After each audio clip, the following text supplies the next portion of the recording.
Hello and welcome to the Open Paddock RallyCast. In this week's show, we turn our attention south, or more specifically, to the desert southwest, where, believe it or not, they do stage rally. Yes, it's not just desert racing down there, they actually have the California Rally Series, which has several events in different areas of their vast state, as well as some events in neighboring states. Tonight, we chat with director of the CRS, Jennifer Stonecipher.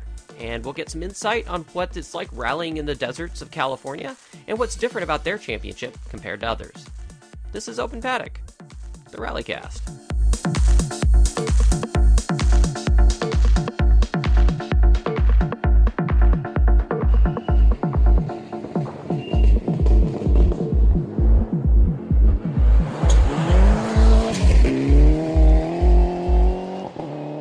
Welcome back to the Open Paddock RallyCast. I'm your host, Mike Shaw, and with me is my co-host who recently discovered, I can almost talk tonight, by the way. He's happier doing 80 miles per hour on four wheels on gravel than 10 miles per hour on two, Ian Holmes. Ian, I take it you tried mountain biking for the first time or something? Well, not particularly mountain biking per se. As you know, it's like co-drivers need to be fit, and I set myself a challenge this year. I was going to try and do an event here in Minnesota called the DAMN, or DAM, and that stands for Day Across Minnesota. Okay. It's an event that starts in Gary, South Dakota at midnight on a Friday night and finishes in Hager City, Wisconsin on Saturday night. So you have 24 hours to cycle across Minnesota all on gravel roads. That's 250 miles. That's pretty substantial. Yeah, so my bike is allegedly a gravel bike. It's set up for riding on gravel. So I thought if I'm going to do... So you have suspension, or what are you talking about here? No, I have... Or is it like one of those cyclocross, that's what they call it. Is it a cyclocross bike? No, it's a road bike, but it's basically got a slightly different geometry, a slightly shorter wheelbase for some reason, and it doesn't have springs, it doesn't have a suspension, but it has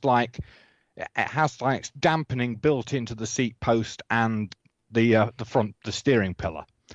So okay. I mean, that does sound like cyclocross then. Yeah, it's which isn't quite mountain biking. They're definitely road bike based, but still they use like a skinny gravel off-road tire. It's still almost, I think, the same 700 millimeter tire, but it's wider and you have the shorter wheelbase, like you were saying. Yeah, I've got like 45 mil width tires on this gravel bike compared to like 19 on my road bike. So okay. They're substantially a bit bigger. So anyway, the snow has gone in Minnesota. Yay! And I thought it's time to get out on the gravel roads and try riding my gravel bike on the gravel roads. Mm-hmm. Let me tell you, that is the most terrifying thing I have ever done on a bike in my life. I mean, it's okay. You can ride along these smooth pieces of gravel road, but then you will hit a soft spot. And if you are not sat perfectly upright and totally in balance, the loose gravel will grab your wheel, throw you sideways. It's like, I thought I was going to end up dead in a ditch. So now you understand how the drivers feel trying to modulate control on the gravel roads. Oh, yeah. So this is why you're a co-driver, not a driver. I understand now. There you go, yeah. So I am seriously reconsidering doing this gravel bike ride. Well, I'm going to say I have fun on gravel, but then again, I rode a lot of it as a kid, especially doing BMX biking and things like that when I was a kid. And I don't know, I love the challenge of it, but the main thing is getting that balance and control and make sure you're ready for it, right? So, if you're riding too much on the edge, then, you get that change in grip, and all of a sudden, you're head over heels, or you're sliding and falling down or whatever. So, yep, it's challenging stuff, but I think you could do it. Just take some practice. Yeah, I've got until like August to do this event, to get ready for this event anyway. So we'll see. We'll see what happens. Well, good luck with you. I've been trying to get on at least just still my stationary bike here and get a little bit of exercise in myself. But today it's finally sunny in Oregon, which has been long missed and actually warm too, because we've had sunny and cold, I guess, last month. But yeah, we've been having a lot of rain lately. So yay, sunshine. Yeah, we've got your rain. It's been raining all day here. Yeah, so. we gave it all to you. There you go. A gift from Appreciate Oregon. it. Thanks a lot. All right. Well, on that note, we're super excited to have a special guest with us, Jen Stonecipher.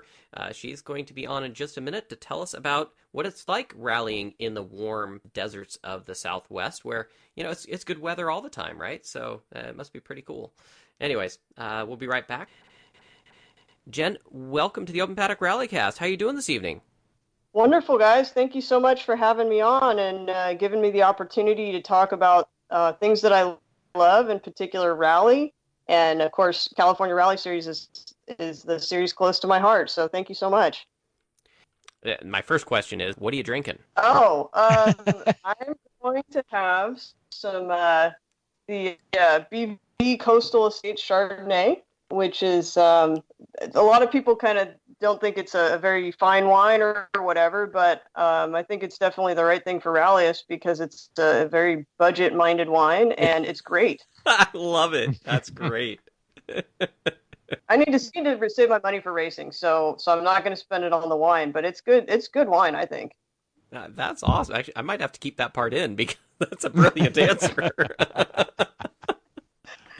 Well, I'm following that same financial scale. I'm drinking a beer that was given to me by my good friend John Olsikovsky down from Texas, and he met up with us at 100 Acre Wood and had several beers that he brought along for us to try from Texas. And so, Eighth Wonder Brewery, the Dome Foam. There we go. That's what it is. FAUXM. So foam. Haha, funny. It's a throwback cream ale, and it's quite tasty. There we go. That sounds good. And then if I get bored with that, I still have some of this Defiance whiskey from that was also from 100 Acre. So there we are.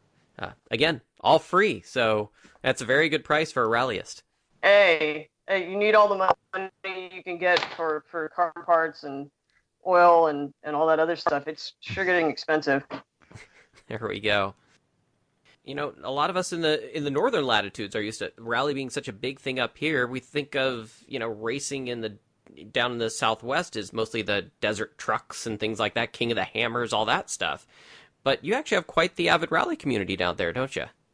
We sure do. We have all kinds of cars racing in our championship down here. We do have some trucks for sure, but we also have just standard passenger cars that have had, as a typical rally car, the safety equipment and cage and all that stuff installed. But I mean, you can basically take them to the store to get groceries if you need to. So we've got it all. It's always interesting stories about how people got started in rallying. So how did you get bit by the rally bug? How did you get your start? I actually got bit by the rally bug by seeing it on television.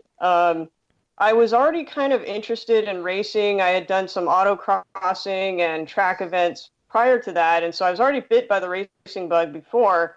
But I saw the WRC on television and pretty much thought it was the coolest thing that I'd ever seen before in my life, and I wanted to do it. And so I had no idea how to get started, no idea how to get involved with it or really what it was. Didn't know anybody. So I Googled California and rally, and you can imagine what came up was the California Rally Series. And so, of course, there's a California Rally Series webpage, and that had some contact information on it.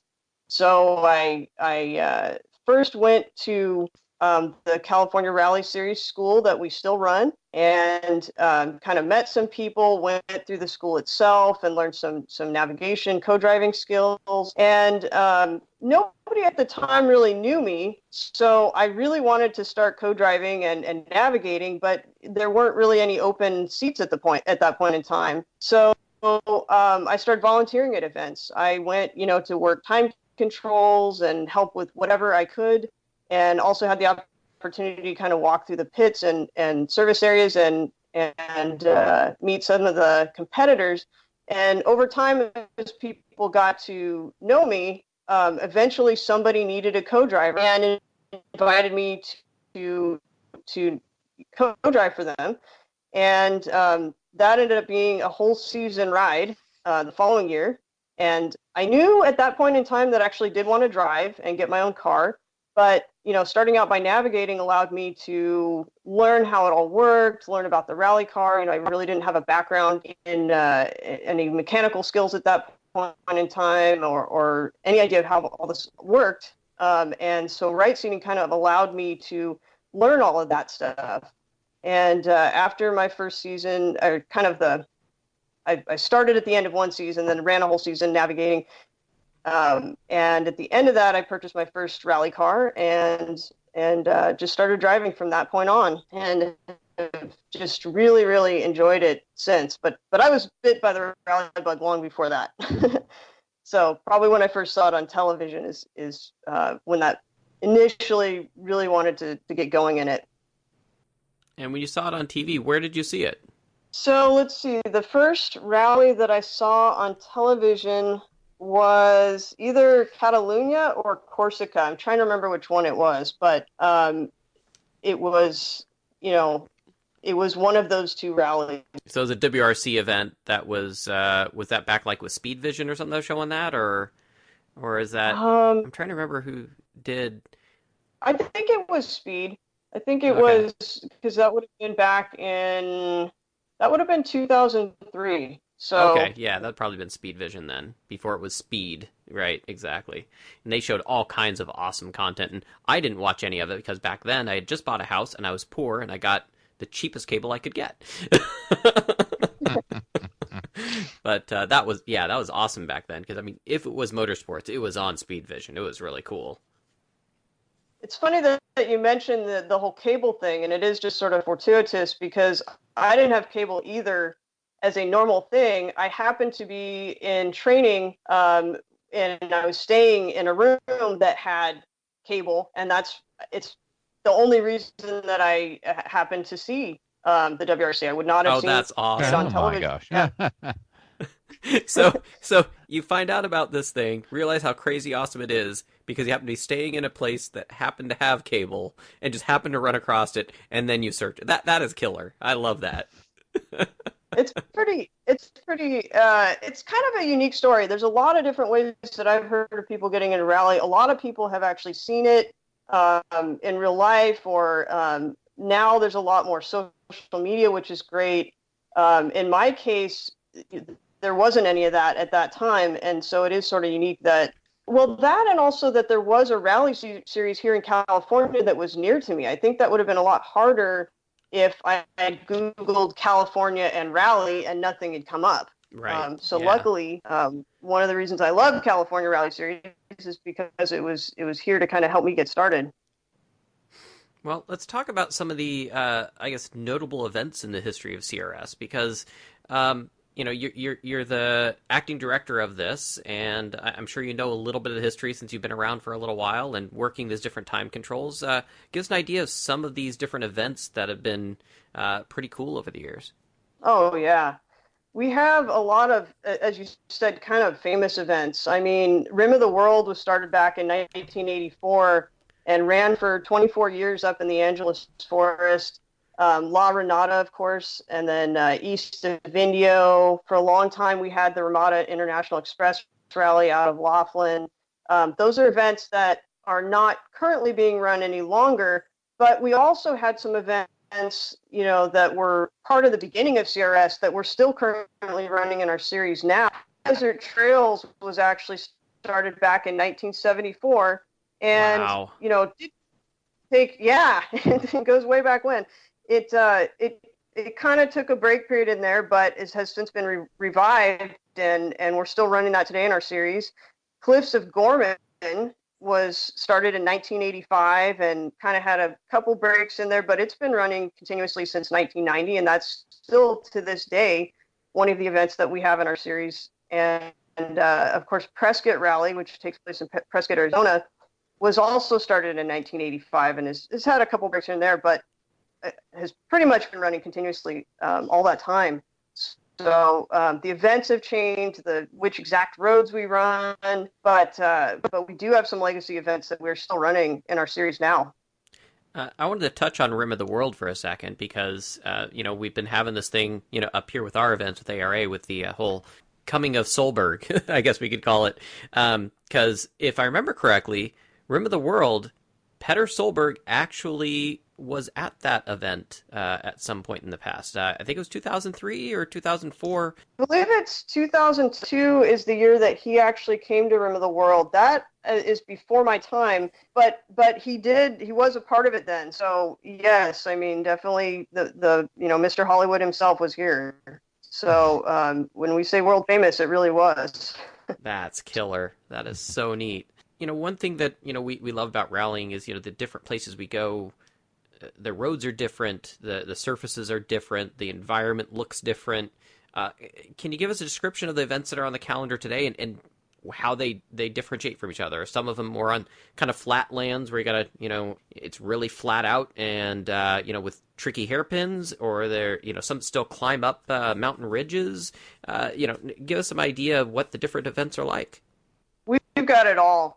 I mean, that's one of the things that I think is so great about California Rally Series is that we've got a little bit of everything. And I think as a driver or a co-driver, it doesn't actually matter for the teams and for the car preparation itself. It's actually kind of important not to just run things that you like, but also things that you need to work on, different types of terrain and different more technical, or if that's not what you like as much, maybe areas that are sort of out of your comfort zone. Or if you don't like the really fast stuff, it's great. It's a great series because it has all of those things and kind of works, kind of forces you to work through some of that tougher stuff and develop skills in all of those areas. Our first event of the season is High Desert Trails, and that takes place out of Ridgecrest and here in California, which is only about 4 hours out of Los Angeles for anybody listening who's interested. And that event has a lot of variation in it. It definitely has some tight technical stuff up in kind of forested areas. There are some absolute foot to the floor sections that are a little softer through the valley. It's even got a tarmac section that's very windy. A lot of the rally takes place out of the Jawbone Canyon recreational area. Again, an event that's got it all. And after that, our next event is Idaho Rally, which takes place out of Boise, Idaho. So is that done joint with the ARA event then? So it's just kind of co-scored? Idaho, yes, is the ARA. Okay, cool. So it's kind of co-scored with it. That's awesome. So you guys kind of share some events. That's cool. Good. That's a good point. Actually, let me make that clarification. The rallies that we have within CRS are points events within our California Rally Championship Series, but you're right that ARA and NASA Rally Sport have their own championships. So other sanctioning bodies do have their own championship events that do share that same event with California Rally Series. So it may count for more than one championship. A given event may count for more than one championship. Ah, okay. Mm-hmm. That makes a little more sense now. So you kind of work as kind of an in-between of multiple sanctioning bodies to create this California Rally Series championship. That's exactly right. That's exactly right. This year, our events are sanctioned by ARA and NASA Rally Sport. And we are, that's right. We're a championship within the event sanctioned by those bodies because California Rally Series is not a sanctioning body. We're racing championship, a rally championship, but we certainly wouldn't be able to do the events without those sanctioning bodies and the insurance provided by them. So we're very fortunate to have that, and we couldn't do it without those sanctioning bodies. I think we're talking about Idaho Rally. Correct. Sorry, sidetracked. Squirrel. No, it's actually important clarification though. So it takes place out of Boise, Idaho, which is the major city in the area, but the main cities that the actual roads kind of come out of are up in Placerville and Idaho City. And that is a beautiful, beautiful event. It's got these highway-wide, super smooth, almost the texture of the dirt's almost like this very soft clay, but it's very tacky. It's not slippery unless it's really wet, but it's nice and tacky, got plenty of grip, and it's got these beautiful, sweepy, rhythmic turns through forests, there's rivers, and in the recent years, they've added these really tight technical sections that are kind of sandy through the meadows, and that's kind of what I was talking about at the beginning. I think it's more of a challenge for the rally cars, but it's very important as a driver to be, to be able to do either and to be able to be quick in either type of terrain. And, I think the side-by-sides in particular love some of that tight technical stuff that they've added, but it's we love it too. Cars love it too. And learning how to be clean and neat on that tight stuff as well. Yeah, I was Sorry, in go ahead. Idaho. Yeah, I was in Idaho a couple of weeks ago for the Joe Cimino's co-driver training academy, and yeah, I mean, I really loved the scenery and the roads out there. And Idaho Rally is an event I've really got to put on my bucket list. It was great roads out there and looked beautiful. Yes, please do. I highly suggest it. It's beautiful. I mean, it is a little bit further for some of us coming from this area, but the organizers, as they're able, offer kind of assistance in helping some of us, a tow fund, if it's possible for them to do so, to help get some of the competitors that are coming from further away to get there. And it is well worth the drive. It's just really fantastic roads, beautiful roads for sure. I third that after being there for the first time last year. Yeah, that area is just gorgeous, and the community is awesome. Little town of Idaho City, they love us there, and it's just, yeah, it's great fun. Good place. Absolutely, it certainly is. The next event that we have on the calendar is the Colorado Rally, and that's on the CRS calendar this year for the first time. So that's out of Rangeley, Colorado, and I have not yet been myself. I'm hoping to get there this year. And but what I have heard from the competitors have gone in the past is that it's, again, just another event that offers a little bit of everything. It's got some really, really fast sections. It's got mountainous terrain with, juniper trees, and it's also got that technical aspect and tighter stuff. And, you can't get bored because one of the days the roads that are run are to the north of the town, and on the second day they run roads that are to the south of the town. So you get to see something different both days. So just another event that offers a little bit of everything. So following Colorado, in August, we have Gorman, which again is one of kind of our legacy events. It's been around for a long time. And it is right here in our backyard. It's very, very near to Los Angeles. And I think that's another event that's neat because it really tests the driver's ability to be quick on that really tight technical stuff. It's the texture of the dirt is a little sandier, and it can be warmer. It is in the summertime in August. And I think, again, that's part of rally driving or competing in general is, making sure that your car is prepared for any conditions, whether it's warm or cool or whatever. And one thing that's kind of neat about that is because the stages themselves are a little bit shorter in length than some of the other stages that you see throughout the season, it actually makes for smaller time differences between the competing teams. So you really get some great competition because only a couple seconds here or there, whereas on a longer stage, there might be a greater separation. And back in 2012, we had Michelle Hochmong in a Golf versus Bill Holmes in a Raptor, a Ford Raptor, two very, very different cars, different horsepower, completely different, setups. But they were only separated by 4 seconds during the night stages. So it really shows you that, Gorman does allow for these really, really close competitions, which is neat. And Gorman is also known for its big jumps, and we're going to have spectators this year. So again, something that is right here in Los Angeles if anybody wants to come out. Wow, I bet something that close, people that know about it anyway, that could be a lot of spectators that come out to something like that. That's really cool. So the last event on the CRS calendar this year is Prescott, and that is again in Prescott, Arizona in September. And, that event takes place, a lot of variation, but it takes place in kind of these red rock canyons that almost remind me of the Grand Canyon. And one of my favorite parts of that rally is starting out on the very first stage on Friday night. You get to, the name of the stage is called First View, and you get to watch the sunset over these red rock canyons over the town of Cottonwood in Arizona. It's just beautiful.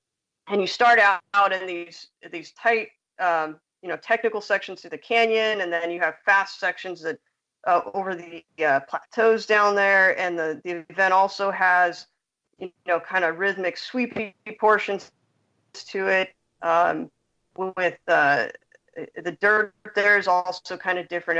Every event, every rally has its own texture of dirt. This one almost looks like an adobe, which is, kind of almost like a finer dirt. So it's got its own feel to it. But just another, the close of our season, but just another beautiful event in the season. Well, I must say Prescott is on my bucket list.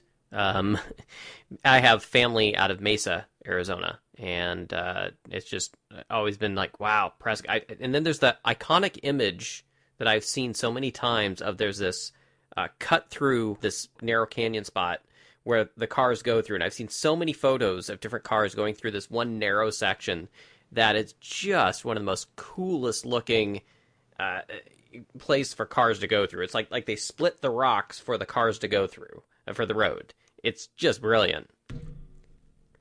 It is, and some of Prescott is actually, the stage roads are actually railroad. Were made for the railroads, so it has its own character based on that. But you're right, a lot of the photos you've seen are through that one section. I think it's a left 3 through there that has that. It's a great photo opportunity, that's for sure, and it's even more fun to be in the car racing. So yeah, speaking as a co-driver who spends all his time in the Midwest, you're doing a really good job on selling me on all these different events, all these varied conditions. So let's say a driver out on the in California was in need of a co-driver and called me up. I mean, which would you recommend for a co-driver who's never seen California stage rally roads? That's a tricky question because I love all of them. But you want to know specifically a California. You're asking specific about a California rally? Well, anything that the California Rally Series runs, basically. Yeah. Wow, if I wanted to. If you wanted to hook somebody, right? So it's their first time there, and you're like, okay, this person's going to get addicted. This is the road. This is the stage because of this rally. They have this stage. They're going to be hooked. Get them on this. All right, I'm going to give you two. Because I can't give you one. But that's fair. I think there's important things to both of them. I think the High Desert Trails Rally is a fantastic opportunity for a first time or somebody that wants to get their feet wet and kind of get into California Rally Series. It's a compact one-day event. It's affordable. It's got, as I kind of talked about the different road sections before, it's got everything in it. It's got that really fast stuff. It's got stuff through the trees. It's got technical stuff. It's got tarmac. It's got it all.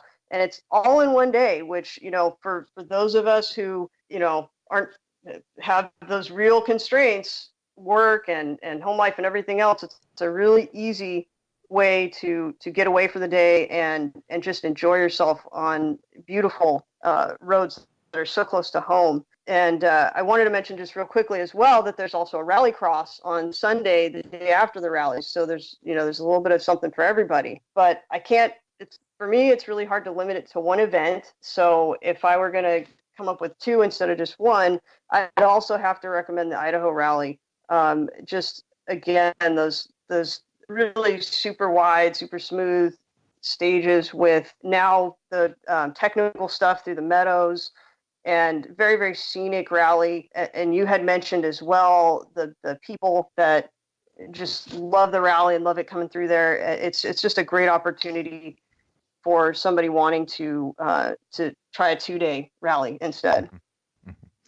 Yeah. Now you mentioned that NASA and the American Rally ARA, they sanction your events. So what's the California Rally Series requirements for membership and licenses for the competitors? Then I've got an ARA license and a NASA license. So are those valid, or do I need a CRS license?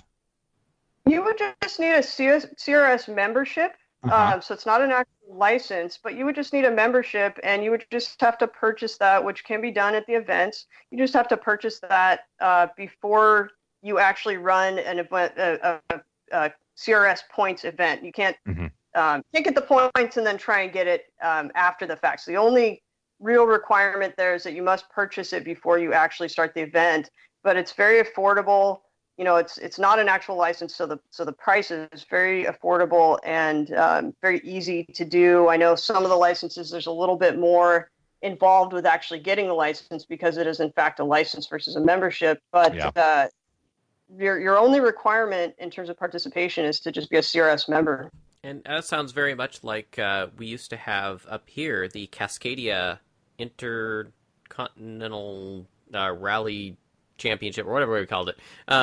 It was basically, we had something between Canada and the U.S., and it was this Northwest of events, right? It was Oregon Trail and Idaho and Olympus, and then it was Pacific Forest Rally in Canada, and I think Rocky Mountain, and then also I think Big White.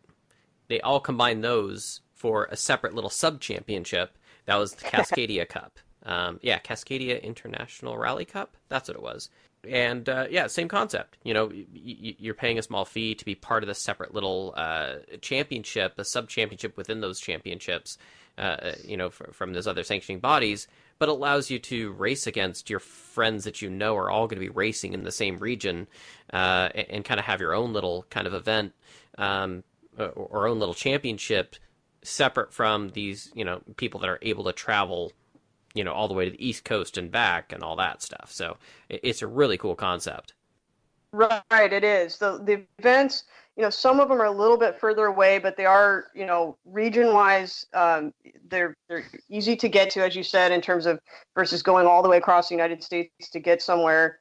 So it is kind of a more compact championship in that way. And I did just want to touch on something that Ian had mentioned as well, that you do need your California Rally Series membership, but because we're not a sanctioning body, you would also need the licensing and the particular sanctioning body has as well. But you already probably have that if you're already competing in their events. So it's the only additional thing you would need is that CRS membership. And we have our championship awards, so our rally championship awards, but we also have special awards in addition to that. At the year end, we have Rookie of the Year, and we have we recognize outstanding contributions of competitors as well as our volunteers and workers within the series, because they're the ones that definitely help to actually make things happen. So it's a great championship that's that, as you said, is more compact, but has a lot of. It's a very meaningful championship and a lot to it. One thing I wanted to mention that you kind of you said it kind of in passing earlier is side-by-sides. They're becoming part of a bigger conversation these days. And if I'm correct, the California Rally Series was, I think, the first to ever run side-by-sides in championship or the events that that you guys go to. So do you have several events then that support side-by-sides? Because really that was the first time I'd heard about these. David Sterricks, who competed at Tour de Forest up in Washington, he had his side-by-side there. There were side-by-sides out at Idaho.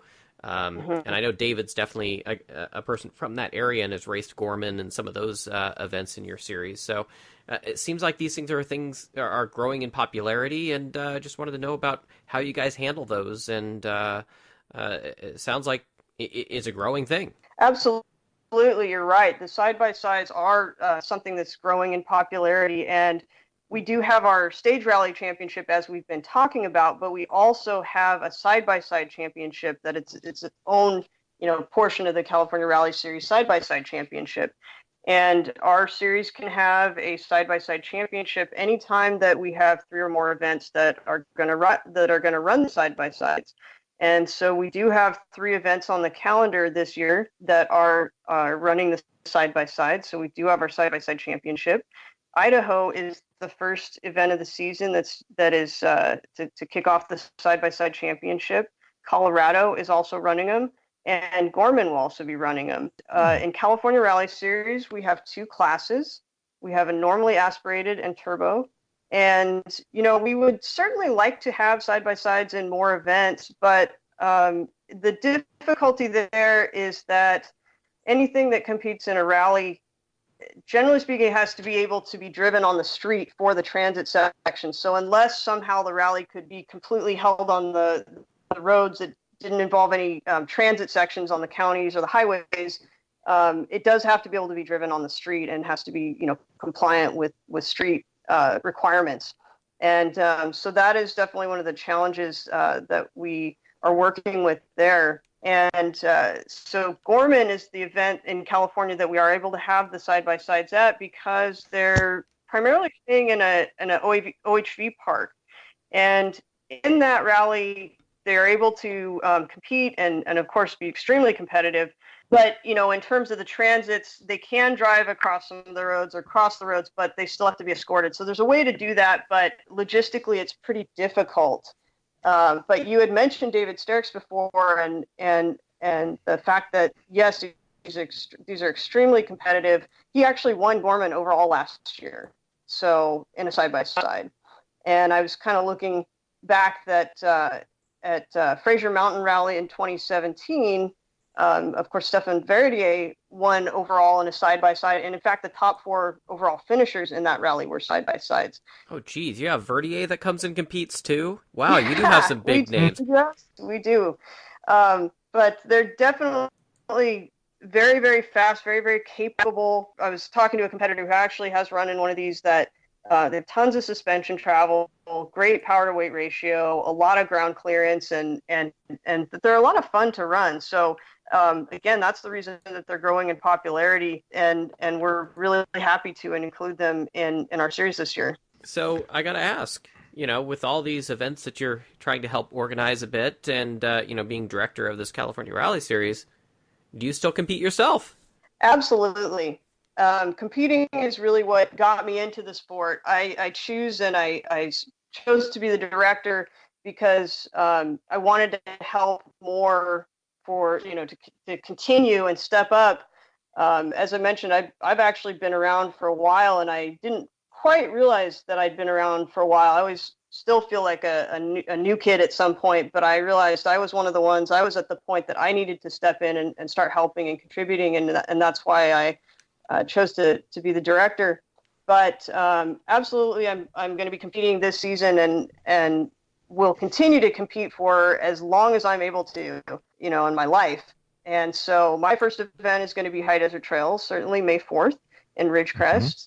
I'm running a 1987 Volkswagen Golf GT, the Mark II. Oh, fun. Those things are so nimble. Love it.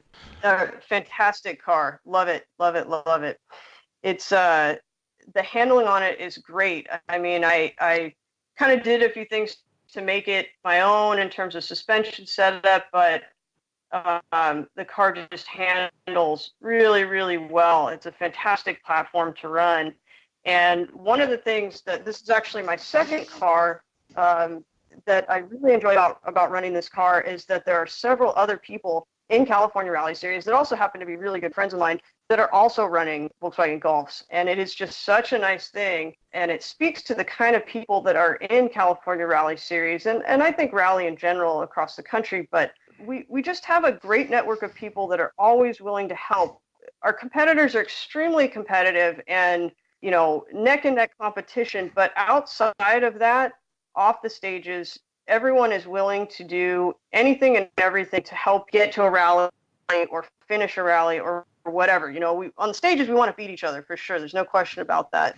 But I just have countless stories about my friends and RVW club or whatever we want to call it. But whatever cars people are running in terms of just handing over equipment and expensive tools and parts to somebody that needs them in order to finish a rally. At Prescott in 2017, I had a problem where it wasn't clear whether it was actually fuel pump or fuel relay, but I had friends with Golfs as well that were pulling parts out of their competition cars, but out of their service trucks, and just here, take this, put this in.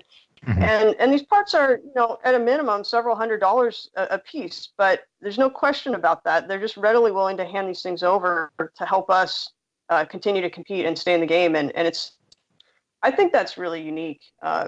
Again, I think it's across rally, I've seen that, but outside of the rally world, I just I think it's unique, the kind of friendships and the kind of people that we have that are so willing to give and help in this way.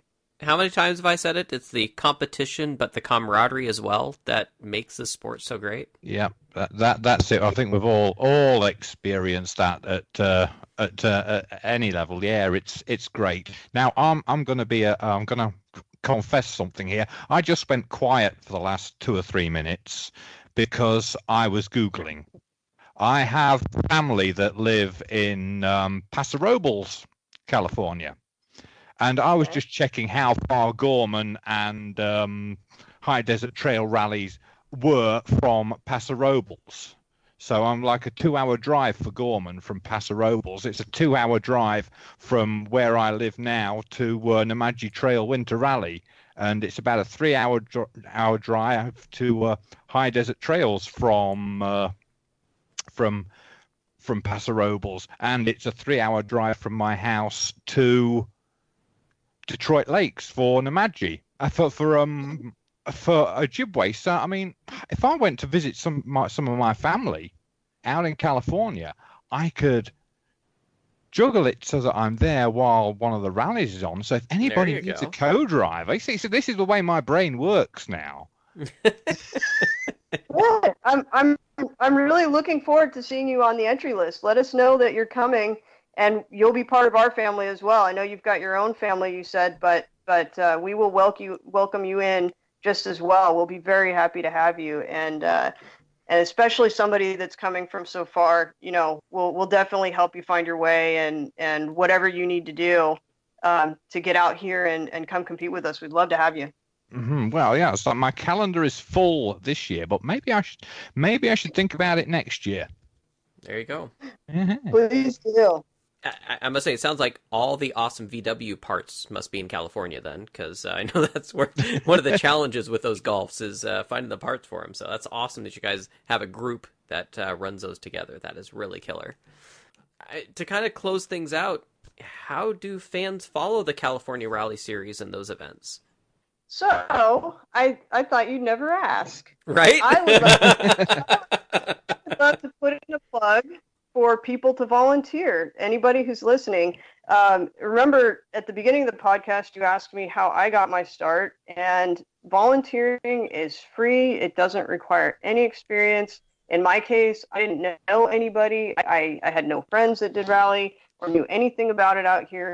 But we love our volunteers. If you want to come be our hero and be loved by all the competitors, please come volunteer. And on a serious note for just a second, what it does do, not only to help continue the sport and give you a great opportunity to talk to competitors who are already running and maybe running the type of car that you're interested, or as long as somebody's not right in the middle of competing, they'll be more than happy to talk to you about how to get started and maybe give you some pointers. But on a serious note for a second, what it actually does help you do, if you help to work the time controls, is it teaches you how those time cards work and allows you to understand how to, if you continue forward and do start competing, allows you to see how those numbers get put into the time cards and how that part of the rally works, which is actually very important because if you don't get those time cards right, you get penalties for them. And it's a great way to learn that, outside of the car where you're not getting penalized, you kind of see how that all works so that when you do start competing, you understand that process and you can avoid all the penalties and just worry about the racing part of it. So we're always looking for volunteers. Anybody who's interested can go to rallydata.com and sign up. And again, you don't have to have any experience. You don't have to know anybody. You can just come and we'll help you get started. They can also go to the CaliforniaRallySeries.com website. And if somebody's interested in particular about any of the events that we've been talking about today, each individual event has its own webpage linked off of the CaliforniaRallySeries.com website. So they can find out about volunteering. They can find out about doing that event or whatever on there. And you can also follow us on Instagram. We're at California Rally Series. We also have a Facebook page. And we also have live text if you're not ready to come out and volunteer just yet, but you want to know what's going on with individual teams. And during a rally, we actually have live text feed on rallydata.com. So that'll actually have updates about teams and who's off the road and who's winning and what the battles are like and all those fun things actually during the rally. So, you also you were saying, how can somebody get involved? If volunteering isn't for you just yet, and but you want to kind of start getting involved, and you're not kind of sure what commitment level you want to have, we do have the Rally School out in Ridgecrest, California, which again is only about 4 hours outside of Los Angeles. We run that every February. It has 22 continuous years of running. Not only are there classroom portions where you're learning about car preparation and driving and team, running a team and all of that, but we actually have top-notch championship drivers and co-drivers teaching, imparting their skills to anybody who wants to come and learn, how to getting you actually on a course and teaching you either co-driving or driving as you want to. So that's a really good way, affordable way to actually start learning about the competition aspect. And again, no commitment on that, but it's a good way to kind of start getting your feet wet if you're interested. Well, it sounds like you guys do everything stuff on all levels, because you also have a rallycross championship that's under CRS, right? That's right. In addition to our stage rally championship, we have a thriving rallycross. And kind of like our stage rally, we have a lot of different classes, all the way from stock cars on street tires, all the way up to pretty much prepared rally cars with cages.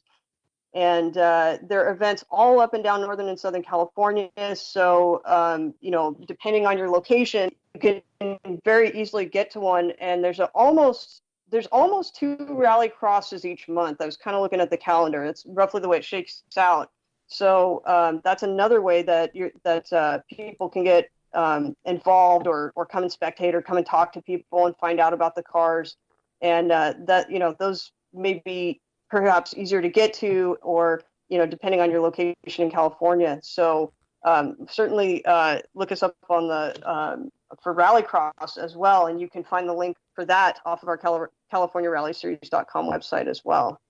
Yeah, it's awesome to hear that there's rallying just kind of going on all over the place, place where people don't really realize maybe because they're maybe not part of the big championship we're normally used to. And love that you guys have kind of organized kind of your own thing, and some of the awesome competitors that are down there. And man, I'd love to see like a Verdier versus Sterix. That would be pretty darn killer to see. Those two, I'm sure, go hammer and tongs after each other, among some of the others that I'm sure that show up. So, and if I could just one more time really quickly put in a plug for our first event of the season, High Desert Trails Rally on May 4th, Saturday in Ridgecrest, California.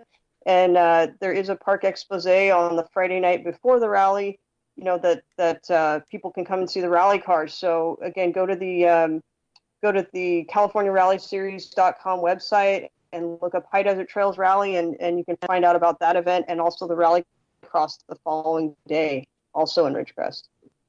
Okay, Awesome. and I have just liked the Facebook page for California Rally Series and the Instagram account for California Rally Series, so I'm going to be up on everything now.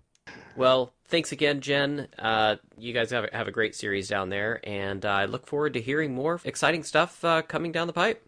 Okay, thank you so much for having me on, and we will have a fantastic season this year. So please do follow us, please do like us, and please come out and volunteer and check out our events. Well, take care, and we will chat with you later. Okay, thank you so much. Bye-bye.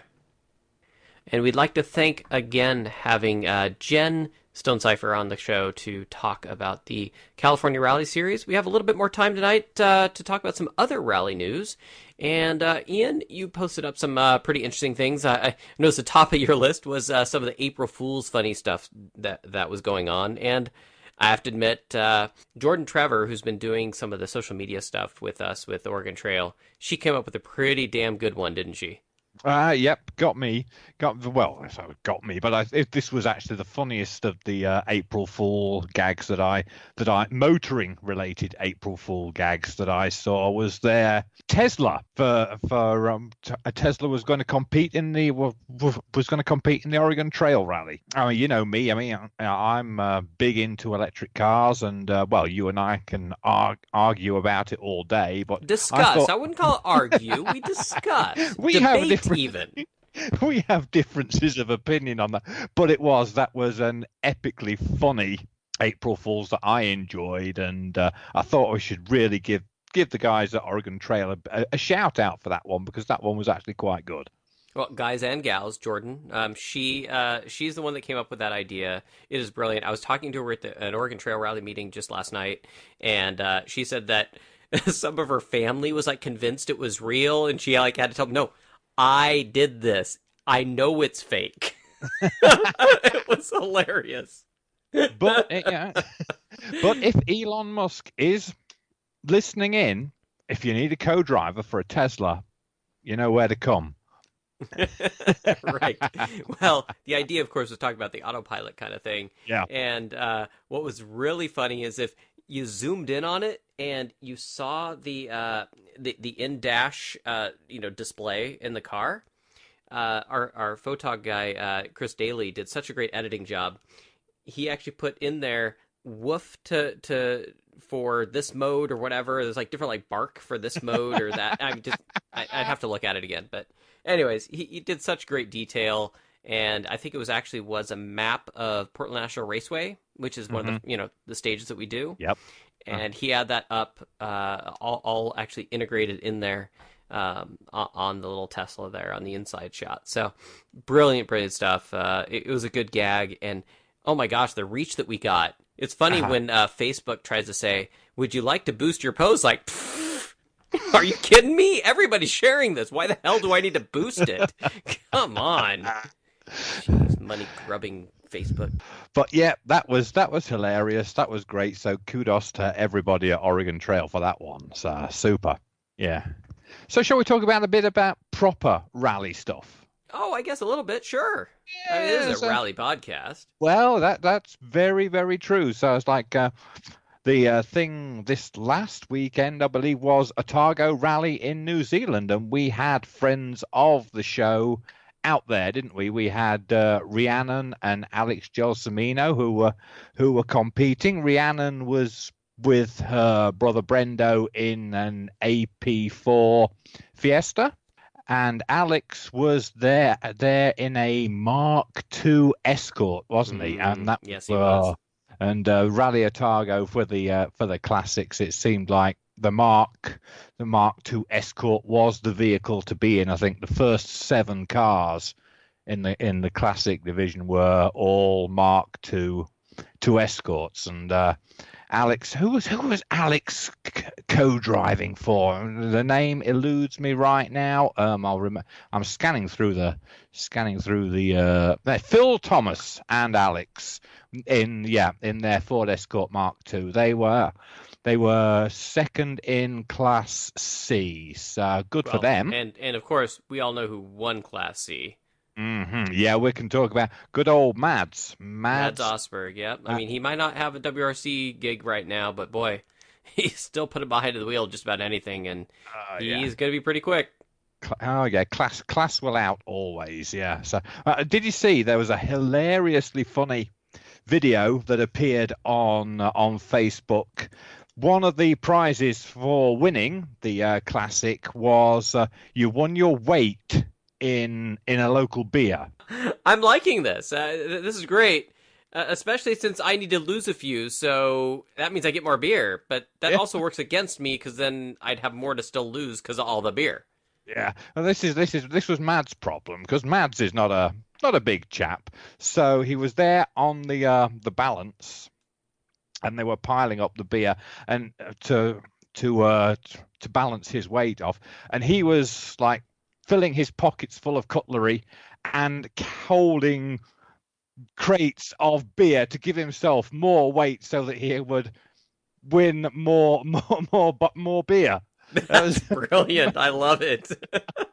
So yeah, that was pretty funny. So yeah, and then when of course Rhiannon and Brendo and they didn't have a terribly good time at the rally. They had a bolt in their alternator break on on a stage on first day. I think it was stage 7, and so that was their event done with, and they were actually leading at the time, weren't they? When their stuff's working, Yeah. we know they're some of the fastest out there.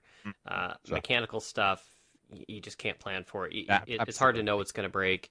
I think some of these AP4 kind of things have some development to kind of go along with them.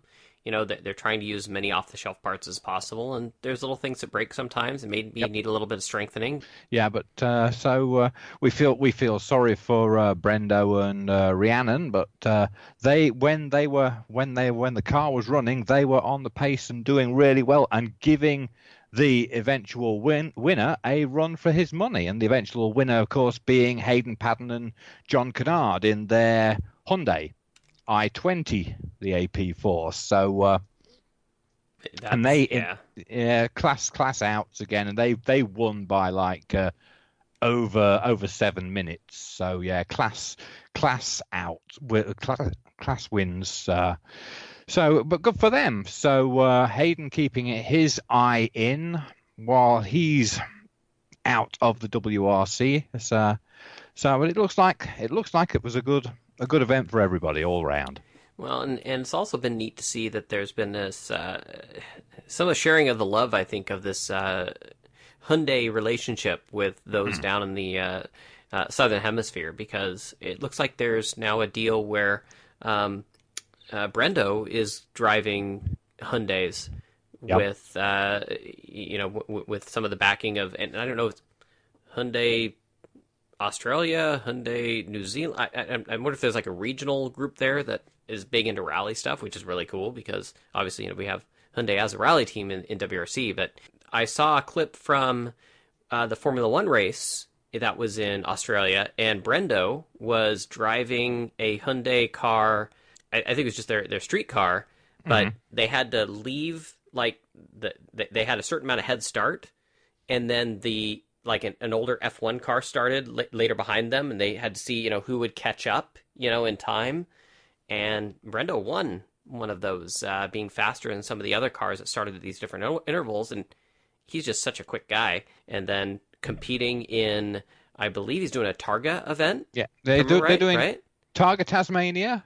Brendo in a Hyundai, and Rhiannon, factory backed, in a Hyundai, right? Yeah, yes. So I mean, just to see this support from a manufacturer for Brendo, and as well as for Hayden still continuing, even though he's not, in the WRC, I think it's just really cool stuff.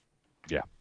Excellent. So, shall we move on to the other side of the world, and we'll go to Ireland? And I wanted to give you a quick update on Sarah McFadden, the visually impaired co-driver.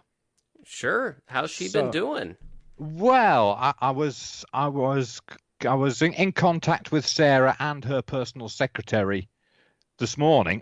Personal secretary being her mum. Okay, so we're going, wow, she's got a personal secretary now. She's moving up in the world.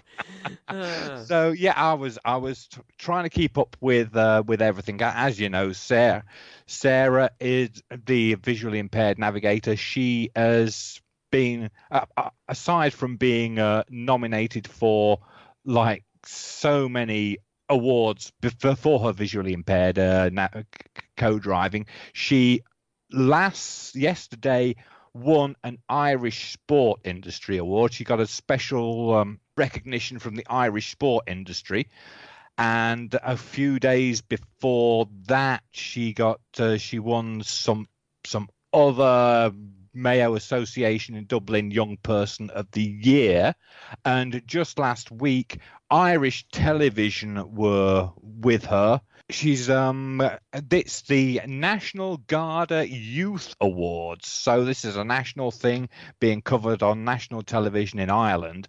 So good luck to her on that one. But so she's won so many been nominated for so many awards. It's difficult to keep track of everything. But so I was in contact with her this morning. I said, "What about the rallying? How's the rallying going?" So here's what I got from her this morning. So in the Triton Showers National Rally Championship, her and her father are first in class. Nice. This is like after two, maybe three events, I forget now. In the Midlands East Rally Championship, they are first in class. In the Border Rally Championship, they're second in class. Sarah is doing a pretty darn good job co-driving. But here's the scary thing. This is really amusing. So it turns out that Sarah and I's birthdays are like a couple of days apart. And there was the week of I was competing at 100 Acre Wood, and then there was our birthdays, and she competed in the Midland Moto Stages Rally the following weekend, and we both finished third in class. Nice. So I'm hoping the next time that I go out on a rally and maybe Sarah has a rally going on the following week or the same day, then we'll get the same transatlantic vibe going, and we'll get another good placing. So she is doing really well. So I just wanted to share that with everybody so that everybody knows that everybody can keeps her name in their head. So we get people coming round at Park Expose all the time, and at some point somebody's going to say, my little boy loves rally, but he's got this impairment or something. Then somebody could say, well, you don't have to be able-bodied to be highly successful as a rally co-driver. If somebody has an impairment of some description and they want to be a co-driver, then they can darn well do it. Certainly. So, you've been doing all this stuff with following Sarah. When are you going to get her on the show? Well, we shall have to have words, and I'll have to have a word with her personal secretary. And, maybe we should try and fit her in sometime. That would be cool, wouldn't it? So we could... I think we could make time for that. I absolutely think we should. Yes. We will see what we can do. So what else have we got in rally news? Something interesting that broke today that I saw was that in Rally Sport magazine, is that New Zealand could host the 2020 round of the World Rally Championship at Australia's expense. This is an interesting story because one thing I've heard with Rally Australia is that there's some people are not happy with Coffs Harbour as the location for Rally Australia. It's a bit remote, and they're looking for somewhere near a major population centre. And there's talk. Are you going to get that in New Zealand versus? I don't know. I don't know either, but that's they see Australia don't have a viable alternative lined up at the minute, and it's like, so the rumor going round is until Australia could get a valid alternative, New Zealand could step in. I mean, everybody knows that New Zealand has some of the best rally roads in the world. You only had to watch Rally Otago this weekend to know that. Yeah.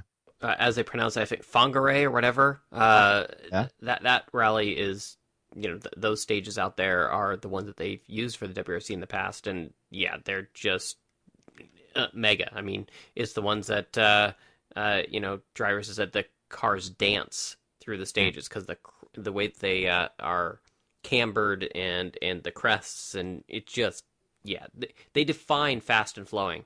For sure. New Zealand has some of the best roads in the world. Would they be back in the WRC? The issues I think that historically have been, with why Rally New Zealand hasn't been there, and Gary Boyd, I should bring him on the show sometime and kind of talk more about it. But there's obviously the cost thing of shipping cars there. Obviously they shipped to Australia, so they're already being shipped somewhere. I agree with that. But I thought at least financial support for the event wasn't quite the same. I think Australia had a little bit more money to put towards hosting the event. And as far as the remote thing, I thought they had like at least the accommodations and stuff for a WRC style event was supposedly pretty good in Australia versus what was available in New Zealand. I could be wrong on that, but I thought that was kind of one of the issues. Like, hey, look, WRC scale stuff, New Zealand just didn't quite cut the mustard at the time. Obviously, things change over time and things develop. I would love to see New Zealand back on the calendar, to be honest. Yeah. I mean, if all they care about is local spectators and things like that, then I guess that's Australia definitely has more population there and maybe people coming out and seeing it locally. But with all live and things like that, where people are watching online and just, it's more about the television product and things like that, I think New Zealand's a better choice. Yeah. It's the better roads. It's more visually interesting, things like that. I would definitely say New Zealand is the better get.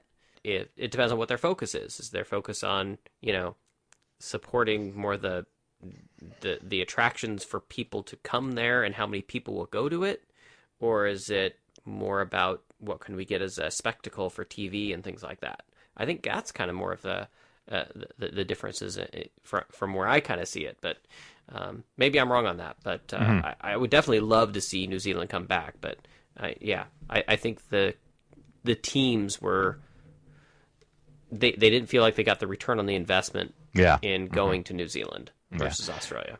Yeah, anyway, that's a story that broke this morning, so it'll be interesting to follow that one. So, and another story, Antipodean story that broke, this one actually broke at the start of recording this podcast. Hayden Paddon has just announced his autobiography. It's called Driven. I don't know when it's going to be out, but... it's going to cover his life in karting and other motorsports and his trials and tribulations in the WRC. But I can't help thinking it's a little bit early for an autobiography for somebody like Hayden Paddon. Not only is it early, it's unfortunately a very poor name only because... Have you ever seen the steaming pile of crap that is the movie Driven? Yes. Exactly. He's not starting out on the right foot by using that name. But no, a Hayden Paddon autobiography is fine, but let's have a few more years under the belt with a few more interesting stories, and perhaps the story of how he's gone into the doldrums for a few years and then comes back into the WRC and wins the WRC world titles. That would be a great autobiography. I think it's a little bit early. Plenty of years ahead of him, for sure. Indeed. I mean, you got a ways to go there, kid. He's still pretty young. I think he's still got a lot of years ahead of him, and I would like to see him back in the WRC for sure. I don't think his years are done there. I think somebody should pick him up in the not too distant future. Maybe some of the other drivers don't work out. He's definitely one that should be considered for some of those events. Him and Craig Breen and some others that are still right there for sure.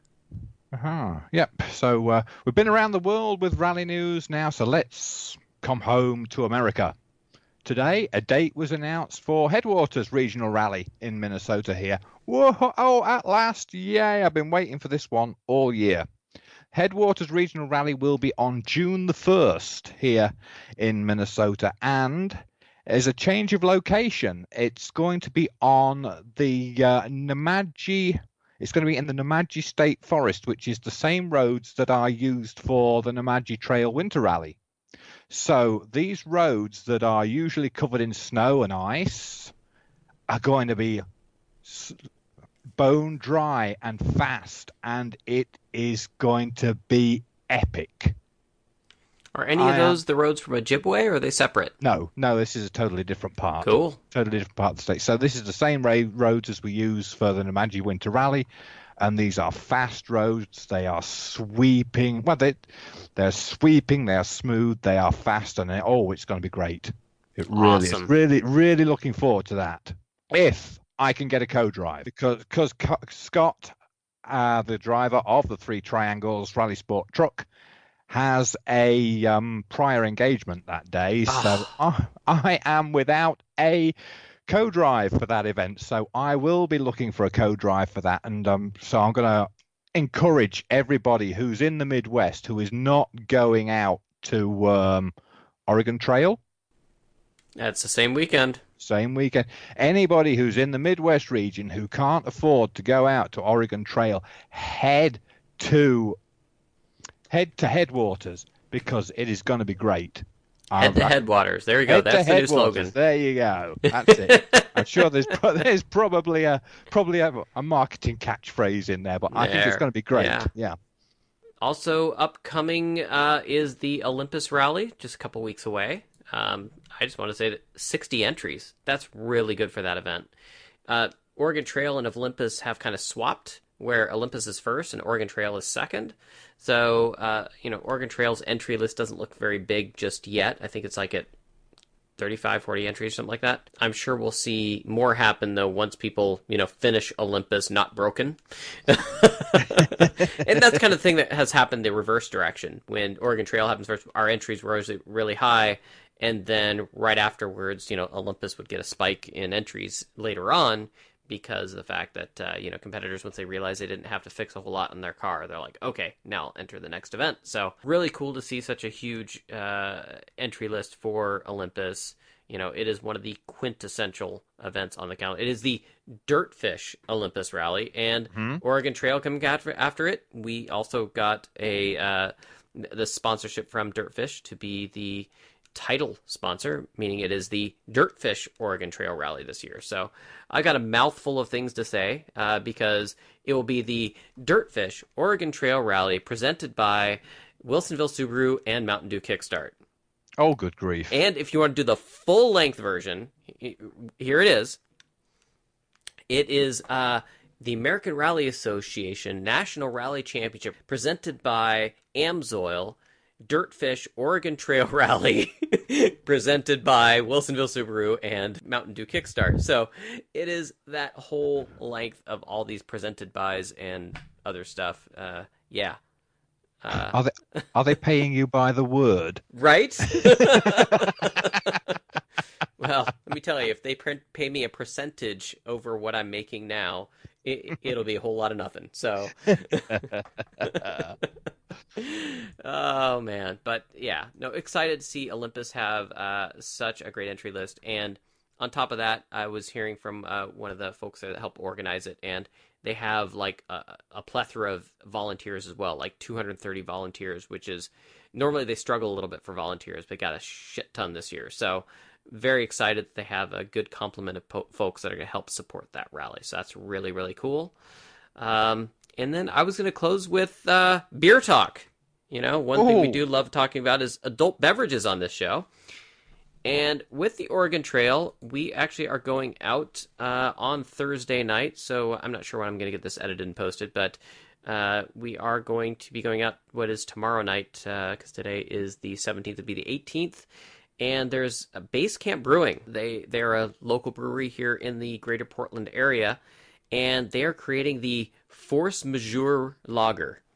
And it is inspired by the Oregon Trail Rally, and it's got a rally car on it, and it's really cool. I'm really excited. We're going to have a rally night where they're going to release the beer label, and folks are going to all come out to Base Camp Brewing and chat rally and drink some good brew. Sounds good. Send me a growler. Well, I'll have to see about, at least maybe I can get some cans for you. A growler, I'm not sure if it would stay as, as good a quality to be sent out to Minnesota, but we'll definitely make sure we get something out to you. Sounds wonderful. Thank you, sir. All right. Well, I think that about wraps up the rally chat for this week. Thanks, everybody, for listening into the show. We always enjoy having you guys give us a like, give us a share, and all that stuff. Remember, you can subscribe to us on Podbean, on iTunes, Google Podcasts, or search your favorite podcast app to find our show. And as always, thanks for listening, and keep it sunny side up.